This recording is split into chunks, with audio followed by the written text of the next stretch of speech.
Hello friends, welcome back to our YouTube channel 1 2 Step. Today in this video let's learn about how to change relationship status in OkCupid app. So let's get started. At first let's get into the app. So here it is, so let's tap on this. Now we are in OkCupid interface.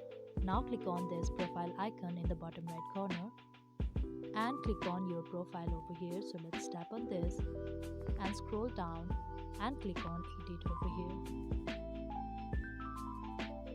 Now we can see relationship over here, so let's tap on this and you can choose any of these and click on save.